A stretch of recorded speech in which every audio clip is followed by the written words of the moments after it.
Ça doit faire à peu près 6 ans, je pense, que je ne vous ai pas parlé de cheveux, mais c'est pas grave, hein, parce qu'il n'y avait pas grand chose à dire. Mais depuis quelques semaines, j'essaie de retourner vraiment à une routine capillaire qui soit 100% naturelle.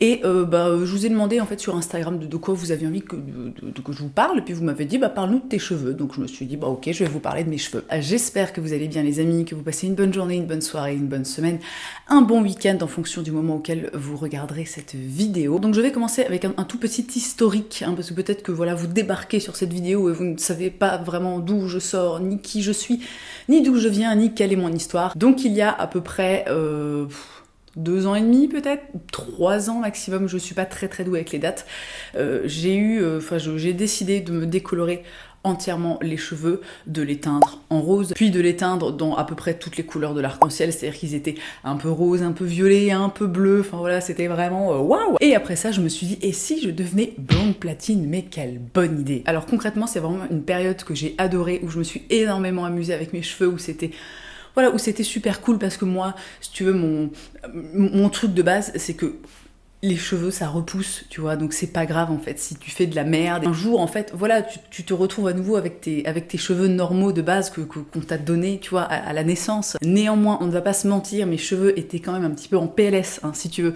suite à tout ce qu'ils avaient subi. Donc c'était en été 2018, je crois, oui, puisque j'étais enceinte. J'ai en fait, j'en avais vraiment marre du blond. J'adorais cette couleur, mais vraiment, c'était trop d'entretien, c'était trop compliqué. Du coup, en été 2018, j'ai dit à mon coiffeur de me reteindre les cheveux dans à peu près ma couleur naturelle.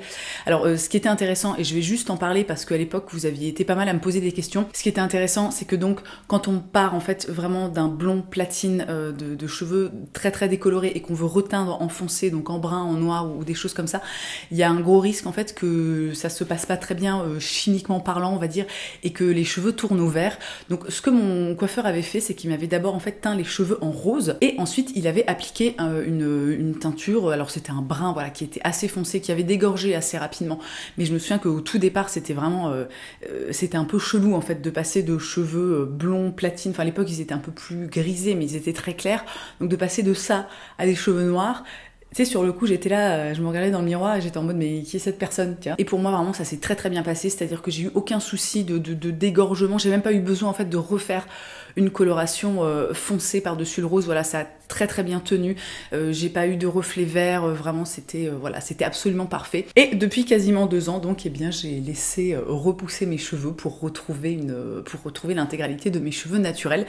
Donc, à l'heure où je vous parle, on doit avoir des micros bouts de pointe qui sont encore en dessous décolorés, et on le voit très bien quand c'est vraiment à la lumière du jour que voilà, il y a vraiment des parties qui sont un petit peu acajou comme ça, donc ça c'est vraiment lié au fait que en dessous il y a du rose et du brun, et du coup ça fait une couleur voilà, qui est pas hyper qui est pas ma couleur naturelle. Je me suis auto-coupé les cheveux, alors de façon extrêmement approximative, hein, car j'ai beau rêver d'être coiffeuse depuis ma plus tendre enfance, je ne suis pas coiffeuse. Et évidemment, je pense que d'ici quelques mois, j'irai voir un coiffeur, un vrai coiffeur, tu vois, pour qu'il me fasse une vraie coupe et que mes cheveux puissent continuer à pousser tranquillement. Mais en attendant, j'ai envie de dire que ça fait bien l'affaire. Donc après cette intro et ce petit récapitulatif long comme la mort, bon désolé, en même temps, vous savez où vous êtes les gars, hein. Je vais vous parler des produits que j'utilise. Alors je me suis tournée vers en fait un truc qui s'appelle le Ritual Green, qui a été créé par une nana en fait que je connais depuis, qui à la base était blogueuse, qui est coiffeuse,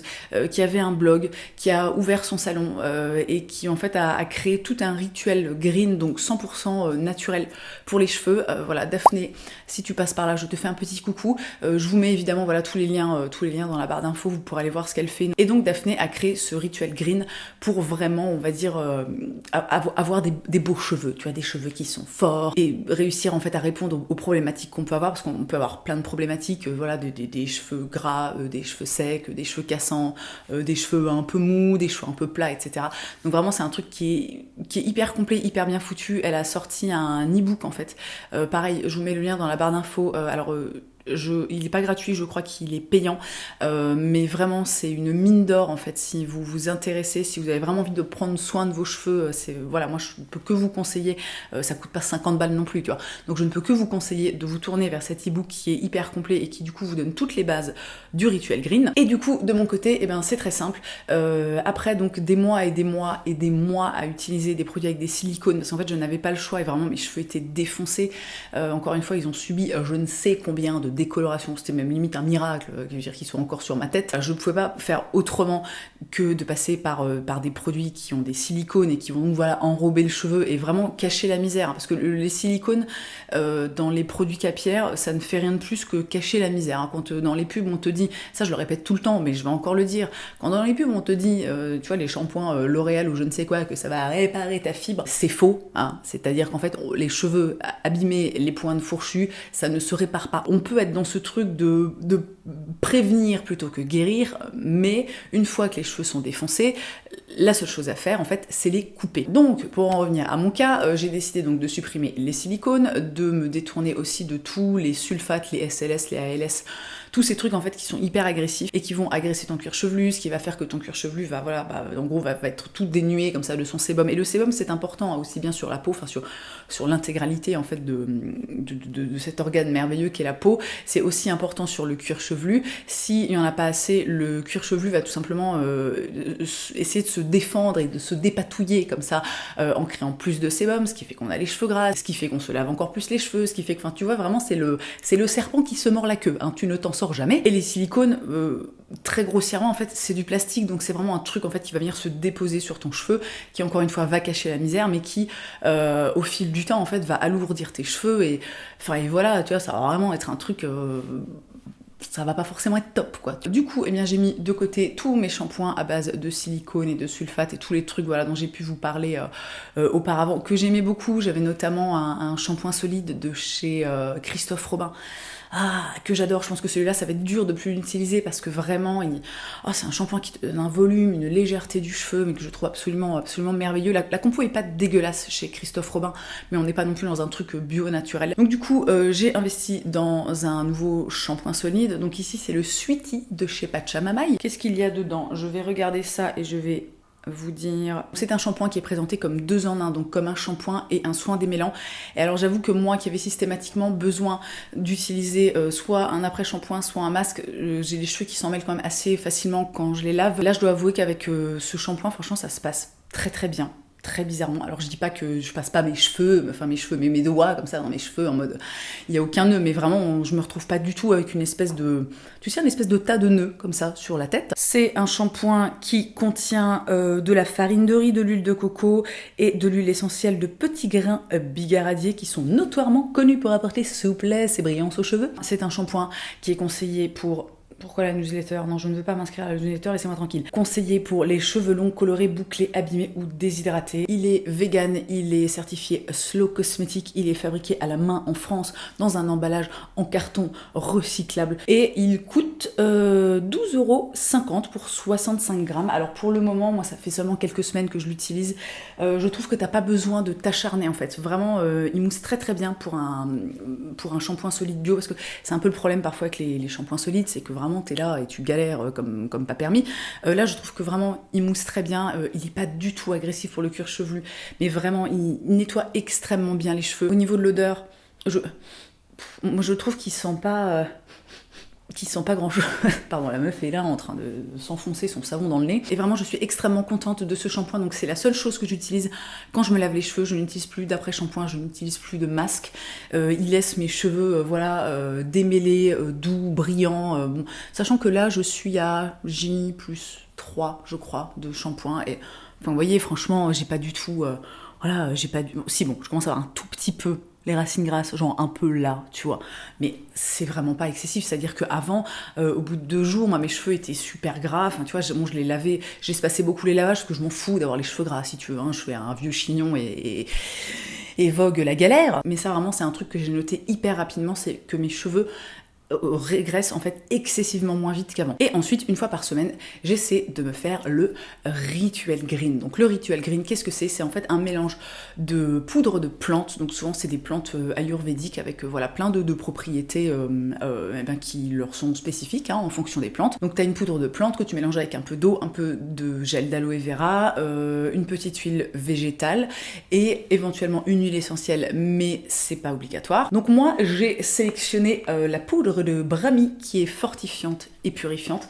C'est donc vraiment, ça ressemble en fait à du henné neutre ou ça ressemble à du rassoul. Donc la poudre de brahmi, elle est tonifiante, elle est fortifiante, elle booste la pousse des cheveux, elle apaise en fait le cuir chevelu si on a des problèmes de pellicule et des choses comme ça.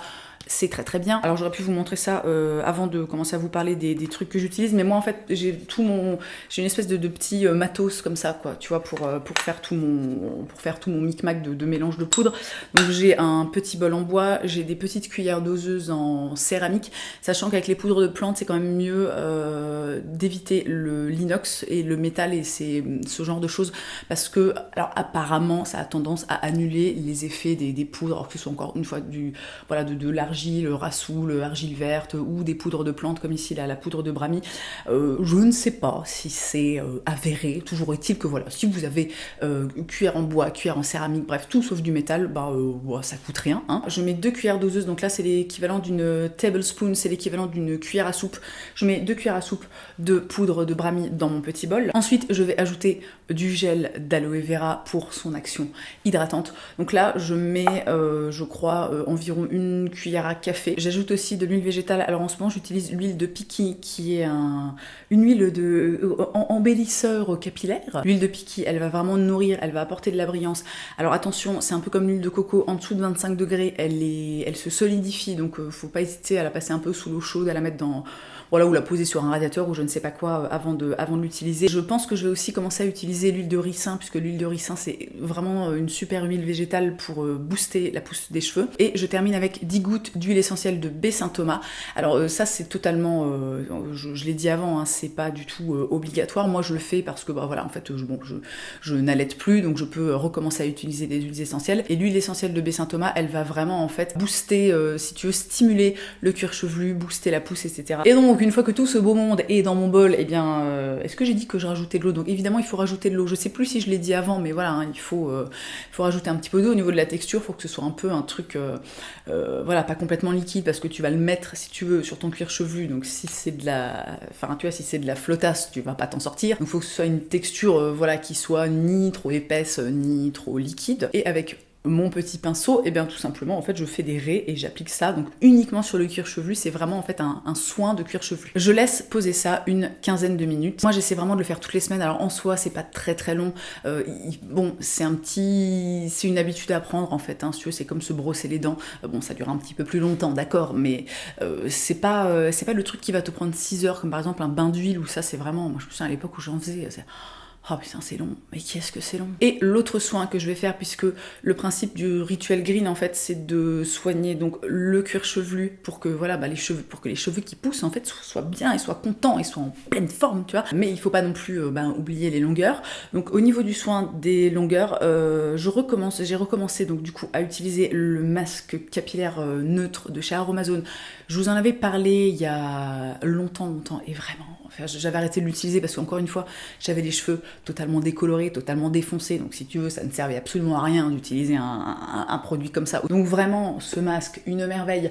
Donc j'en mets 2 bonnes cuillères à soupe dans un bol. Je rajoute un petit peu d'huile de Piki. Alors je rajoute quoi? Peut-être une bonne cuillère à café. Donc encore une fois, l'huile de Piki, ça va vraiment être pour le côté nourrissant. Et je rajoute aussi du gel d'aloe vera. Donc pareil, voilà, une bonne cuillère à café ou une cuillère à soupe. Voilà. Bon, je suis un peu... j'y vais un peu comme ci, comme ça, quoi, tu vois. Et donc le gel d'aloe vera pour le côté hydratant. Et ça, c'est un masque. En fait, ce que je fais, je vous ai pas présenté les choses dans le bon ordre, comme d'habitude. En fait, ce que je fais, c'est que je fais d'abord le soin des longueurs parce que j'ai envie de le laisser poser plus longtemps. Moi, j'essaie vraiment d'intégrer ça, de faire ça à un moment où j'ai du temps devant moi. Donc, je pose le soin sur les longueurs. Je laisse poser ça environ 1 heure. Ensuite, je fais le soin des racines que je laisse poser 15 minutes. Et après, je vais tout simplement rincer mes cheveux, les laver avec... Où il est le petit shampoing Sweetie de Pachamamaï. Et alors, j'ai les cheveux, les gars, mais ils sont genre, mais... Enfin, tu sais, c'est Ibiza au mois d'août, quoi. Ils sont doux, ils sont démêlés, ils sont brillants, ils sont merveilleux, ils sont légers. Là, encore une fois, je suis à J+3, donc... bon... Comme d'habitude, je fais pas les choses comme il faut. Voilà, bon, il faut savoir, il aurait fallu que je fasse ça vraiment au moment où je venais de faire mon shampoing et où mes cheveux étaient magnifiques. Mais bon, là, honnêtement, je les trouve assez beaux, tu vois, je suis assez satisfaite. Mais voilà, toujours est-il qu'après tout ce petit micmac, que je fais donc une fois par semaine, hein, encore une fois, c'est absolument pas tous les soirs, le reste du temps, je me lave les cheveux normalement. Du coup, je dois me laver les cheveux, je pense, 2 fois par semaine. Et vraiment, je suis absolument ravie, donc j'ai hâte, là, en fait, que les mois passent pour voir vraiment les effets au niveau des poudres de plantes, même si concrètement, je les vois déjà, parce que mon cuir chevelu est moins irrité, il régresse moins vite, voilà, c'est moins, tu vois, j'ai les cheveux qui sont plus légers, donc il y a déjà des effets, mais moi j'attends vraiment les effets où tu sais, où les cheveux qui vont pousser, encore une fois, ils vont être super, quoi. Et sinon, que vous dire d'autre? Je n'utilise toujours pas de sèche-cheveux, parce que vraiment ça j'ai totalement arrêté, je m'en contrefous en fait d'être bien peignée. J'utilise la serviette de Cut by Fred dont je vous ai parlé dans ma dernière vidéo favorite. Et ensuite, ce que je fais, voilà, souvent, je les laisse... C'est comme je me lave les cheveux le soir, en fait, je les attache dans un vieux chignon, je vais me coucher, et puis voilà. Puis le lendemain, je suis coiffée comme ça, et puis ça me va. J'ai fait le tour de cette routine capillaire. J'espère que ça vous aura plu, j'espère que ça vous aura appris des choses, que peut-être, voilà, si vous aussi, vous vous étiez un petit peu éloigné de la sphère green du cheveu, on va dire ça comme ça n'a aucun sens, mais bon, vous comprendrez ce que je veux dire. J'espère que peut-être ça vous donnera envie d'y retourner, parce que voilà, les transitions peuvent être un petit peu difficiles, mais après franchement quand on y est, c'est incomparable, quoi, tu vois, c'est vraiment... Et moi là pourtant ça fait vraiment que quelques semaines, mais... c'est quand même la vie, quoi. Dans tous les cas, merci d'avoir passé ce petit moment avec moi. Je vous souhaite une très belle journée. Je vous embrasse comme d'habitude et je vous dis moi à la prochaine.